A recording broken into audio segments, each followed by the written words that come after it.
نحمدہ و نصلی علی رسولہ الکریم، اما بعد۔ برادران اسلام، آج کے اس عظیم الشان پروگرام میں میں آپ حضرات کے سامنے جشن یوم آزادی کے تعلق سے گفتگو کرنا چاہتی ہوں۔ محترم حضرات، جشن کا یہ دن ہندوستانیوں کو یوں ہی نہیں ملا، اس کے لیے بڑی سے بڑی قربانی دینی پڑی، لاکھوں جانوں کے نذرانے پیش کرنے پڑے، تب جا کر 15 اگست کو جشن منانے کا یہ ضروری موقع ہندوستانیوں کو نصیب ہوا۔ محترم سامعین، انگریزوں کا پہلا قافلہ 1601 میں دور جہانگیری میں انگلینڈ سے ایسٹ انڈیا کمپنی کے نام سے تجارت کے بہانے بھارت آئی اور تجارتی مراکز اور سینٹر کے سہارے پورے بھارت میں پھیل گئے۔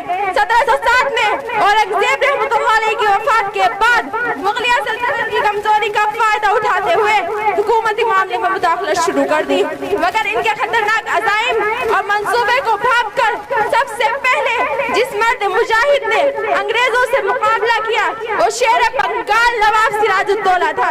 وہ 1757 میں جام شہادت نوش کیا۔ پھر 1799 میں سرنگر پٹنم میں انگریزی اتحادیوں سے لڑ کر شیرے میں ٹیپو سلطان نے ملک پر جان نچھاور کر دی، جس کی شہادت پر انگریز فاتح لارڈ ہاؤس نے فخر مسرت کے ساتھ یہ اعلان کیا کہ ہندوستان ہمارا ہے۔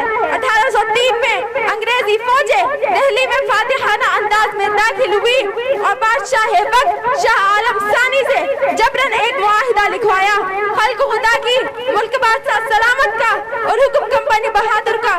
یہ معاہدہ گویا اس بات کا اعلان تھا کہ ہندوستان سے اب اسلامی اقتدار ختم ہو چکا ہے، وطنی آزادی اور مذہبی تشخص ان کے رحم و کرم پر ہوگی۔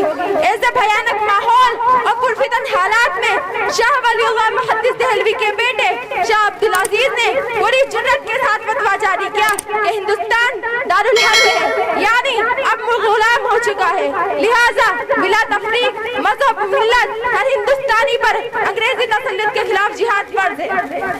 ان کے فتوے کی روشنی میں علماء کھڑے ہوئے سید احمد شہید اور شاہ اسماعیل شہید پورے ملک کا دورہ کر کے قوم کو جگایا اور ان میں حریت کا جذبہ پیدا کر کے آزادی کی آگ لگا دی۔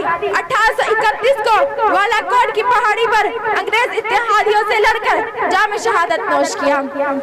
دھیرے دھیرے پورے ملک میں انگریزوں کے خلاف آزادی کی چنگاریاں سلگنے لگی۔ ادھر انگریزی فوجیں پورے ملک میں پھیل چکی تھی۔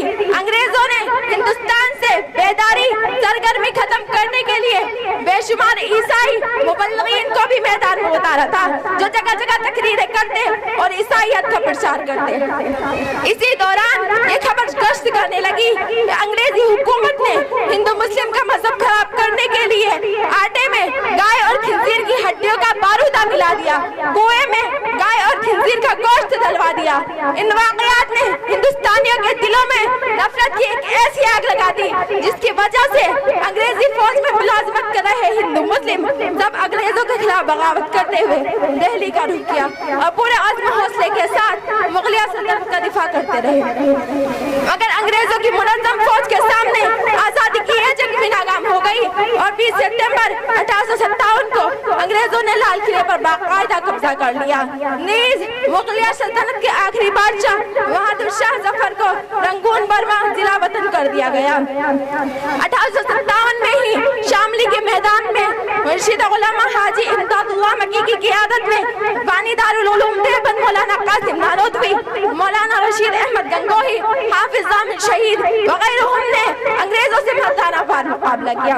1857 کی جنگ میں ناکام ہونے کے بعد انگریزوں نے ظلم ستم کی ایسی بجلیاں گرائی جس کے تصور سے ہی روح کانپ اٹھتی ہے۔